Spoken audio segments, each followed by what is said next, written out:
নমস্কাৰ ষ্টাডি লেব চেনেললৈ আপোনালোক সকলোকে স্বাগতম জনাইছোঁ। আজি আমি এই ভিডিঅ'টোত অসম তথা ভাৰত চৰকাৰৰ গভৰ্ণমেণ্ট স্কিমসমূহৰ বিষয়ে কিছু কুৱেশ্যনবোৰ আলোচনা কৰিম। তেনেহ'লে আহক এই ভিডিঅ'টো আমি আৰম্ভ কৰোঁ। আজিৰ প্ৰথম কুৱেশ্যনটো হৈছে in which year mid day meal started. Mid day meal কেতিয়াৰ পৰা আৰম্ভ হৈছিল? ইয়াৰ শুদ্ধ উত্তৰটো হৈছে 15 আগষ্ট 1995। 15 আগষ্ট 1995 তাৰিখে মিড ডে মিল স্কিম আৰম্ভ কৰা হৈছিল। ইয়াৰ উদ্দেশ্য হৈছে পুষ্টিহীনতা আঁতৰোৱা আৰু স্কুলীয়া শিশুসকলক পুষ্টিকৰ আহাৰ প্ৰদান কৰা। ইয়াৰ লগতে উপস্থিতিৰ হাৰ বৃদ্ধি কৰি শিশুসকলক পুষ্টিকৰ আহাৰ প্ৰদান কৰাও ইয়াৰ আন এটা উদ্দেশ্য। Next question, the Arunodoi scheme provide financial assistant primarily to. Arunodoi আঁচনিয়ে বিত্তীয়ভাৱে কাক সহায় কৰে? ইয়াৰ শুদ্ধ উত্তৰটো হৈছে ওমেন, অৰ্থাৎ আৰ্থিকভাৱে পিছপৰা মহিলাসকলক অৰুণোদয় আঁচনিয়ে বিত্তীয়ভাৱে সহায় কৰে। Next question, mission Basundhara was launched in which year. Mission Basundhara কেতিয়া আৰম্ভ কৰা হৈছিল? ইয়াৰ শুদ্ধ উত্তৰটো হৈছে 2 অক্টোবৰ 2021। 2 অক্টোবৰ 2021 তাৰিখে মিছন বসুন্ধৰা আৰম্ভ কৰা হৈছিল। Next question, when did Gunotsav started in Assam. কোন চনত অসমত গুণোৎসৱ আৰম্ভ হৈছিল? ইয়াৰ শুদ্ধ উত্তৰটো হৈছে 2017। 2017 চনত অসমত গুণোৎসৱ আৰম্ভ কৰা হৈছিল। Next, in which year PM Jan Dhan scheme started. PM Jan Dhan scheme কেতিয়াৰ পৰা আৰম্ভ হৈছিল? ইয়াৰ শুদ্ধ উত্তৰ হৈছে 2014। 2014 চনত PM জন ধন স্কিম আৰম্ভ কৰা হৈছিল। 2014 চনত প্ৰধানমন্ত্ৰী জন ধন যোজনাৰ আৰম্ভ কৰা হৈছিল। ই সমগ্ৰ ভাৰতত বেংকবিহীন জনসাধাৰণক বেংক একাউণ্ট খোলাত সহায় কৰিছিল। ইয়াৰ সুবিধাসমূহ শূন্য বেলেন্স একাউণ্ট, বীমা কভাৰেজ আৰু ৰুপে ডেবিট কাৰ্ডছ এইবোৰ প্ৰদান কৰা হৈছিল। এই পদক্ষেপৰ লক্ষ্য হৈছে সুলভ বেংকিং সেৱাৰ জৰিয়তে অৰ্থনৈতিকভাৱে দেশবাসীক শক্তিশালী কৰা। Next question, in which year make in India programme started. Make in India programme কেতিয়াৰ পৰা আৰম্ভ কৰা হৈছিল? ইয়াৰ শুদ্ধ উত্তৰ হৈছে 2014। 2014 চনৰ পৰা মেক ইন ইণ্ডিয়া প্ৰগ্ৰাম আৰম্ভ কৰা হৈছিল। ইয়াৰ লক্ষ্য আছিল ভাৰতক এক বিশ্বব্যাপী উৎপাদন কেন্দ্ৰলৈ ৰূপান্তৰ কৰা আৰু সকলো বস্তু ভাৰততে প্ৰস্তুত কৰা।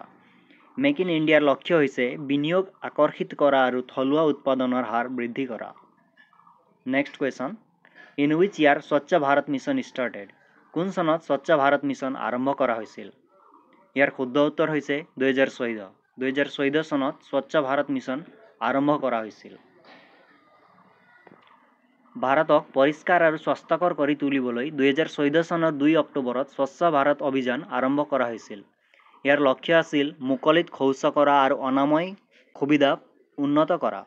এই অভিযানত শৌচাগাৰ নিৰ্মাণ, পৰিষ্কাৰ পৰিচ্ছন্নতা আৰু আৱৰ্জনা ব্যৱস্থাপনা অন্তৰ্ভুক্ত কৰা আছিল। স্বচ্ছ ভাৰত অভিযানৰ লক্ষ্য হৈছে এক স্বাস্থ্যকৰ পৰিৱেশৰ সৃষ্টি কৰা আৰু পৰিচ্ছন্নতাৰ বিষয়ে সজাগতা বৃদ্ধি কৰা। Next question, in which year digital India mission started. কোন চনত ডিজিটেল ইণ্ডিয়া মিছন আৰম্ভ কৰা হৈছিল? ইয়াৰ শুদ্ধ উত্তৰ হৈছে 1 জুলাই 2015। 1 জুলাই 2015 তাৰিখে ডিজিটেল ইণ্ডিয়া মিছন আৰম্ভ কৰা হৈছিল। Next question, in which year PM Ujjwala Yojana started. কোন চনত PM উজ্জ্বলা যোজনা আৰম্ভ কৰা হৈছিল? ইয়াৰ এনচাৰটো হৈছে 1 মে 2015। 1 মে 2015 তাৰিখে PM উজ্জ্বলা যোজনা আৰম্ভ কৰা হৈছিল। Next, in which year Udan scheme started. কোন চনত উড়ান স্কিম আৰম্ভ কৰা হৈছিল? ইয়াৰ শুদ্ধ উত্তৰ হৈছে 2016 চনত। উড়ান শব্দটোৰ ফুল ফৰ্ম যোৱা এক্সামত আহিছিল। ইয়াৰ ফুল ফৰ্মটো হৈছে উড়ে দেশ কা আম নাগৰিক। Next question, Ayushman Bharat digital mission started in which year. Ayushman Bharat digital mission কোন চনত আৰম্ভ কৰা হৈছিল? 27 ছেপ্টেম্বৰ 2021। ইয়াৰ শুদ্ধ উত্তৰ হৈছে 27 ছেপ্টেম্বৰ 2021। এই তাৰিখে Ayushman Bharat digital mission start কৰা হৈছিল। নেক্সট কুৱেশ্যন, ইন হুইচ ইয়াৰ জল জীৱন মিছন ষ্টাৰ্টেড। কোন চনত জল জীৱন মিছন আৰম্ভ কৰা হৈছিল? ইয়াৰ শুদ্ধ উত্তৰ হৈছে 2019। 2019 চনত জল জীৱন মিছন আৰম্ভ কৰা হৈছিল। নেক্সট কুৱেশ্যন, ইন হুইচ ইয়াৰ আত্মনিৰ্ভৰ ভাৰত ষ্টাৰ্টেড। কোন চনত আত্মনিৰ্ভৰ ভাৰত আৰম্ভ কৰা হৈছিল? ইয়াৰ শুদ্ধ উত্তৰ হৈছে 12 মে 2020। 12 মে 2020 তাৰিখে আত্মনিৰ্ভৰ ভাৰত আৰম্ভ কৰা হৈছিল? Next question, in which year new education policy started? কোন চনত নতুন এডুকেশ্যন পলিচি অৰ্থাৎ নতুন শিক্ষা নীতি আৰম্ভ কৰা হৈছিল? ইয়াৰ শুদ্ধ উত্তৰ হৈছে 2020। 2020 চনত নিউ এডুকেশ্যন পলিচি আৰম্ভ কৰা হৈছিল। Next question, in which year Nirmoy scheme started? কোন চনত নিৰ্ময় স্কিম আৰম্ভ কৰা হৈছিল? ইয়াৰ শুদ্ধ উত্তৰ হৈছে 1999। 1999 চনত নিৰ্ময় স্কিম আৰম্ভ কৰা হৈছিল। Next question, in which year MGNৰেগা ষ্টাৰ্টেড? কোন চনত MGNৰেগা আৰম্ভ কৰা হৈছিল? ইয়াৰ শুদ্ধ উত্তৰ হৈছে 2 ফেব্ৰুৱাৰী 2006। 2 ফেব্ৰুৱাৰী 2006 চনত MGNৰেগা আৰম্ভ কৰা হৈছিল। আৰু ইয়াৰ ফুল ফৰ্ম হৈছে Mahatma Gandhi national rural employment guarantee act. Next question, in which year Aadhaar started? কোন চনত আধাৰ আৰম্ভ কৰা হৈছিল? ইয়াৰ শুদ্ধ উত্তৰ হৈছে 28 জানুৱাৰী 2009। 28 জানুৱাৰী 2009 তাৰিখে আধাৰ আৰম্ভ কৰা হৈছিল। Next question, in which year PM Vishwakarma started? কোন চনত PM বিশ্বকৰ্মা আৰম্ভ হৈছিল? ইয়াৰ শুদ্ধ উত্তৰ হৈছে 17 ছেপ্টেম্বৰ 2023 তাৰিখ।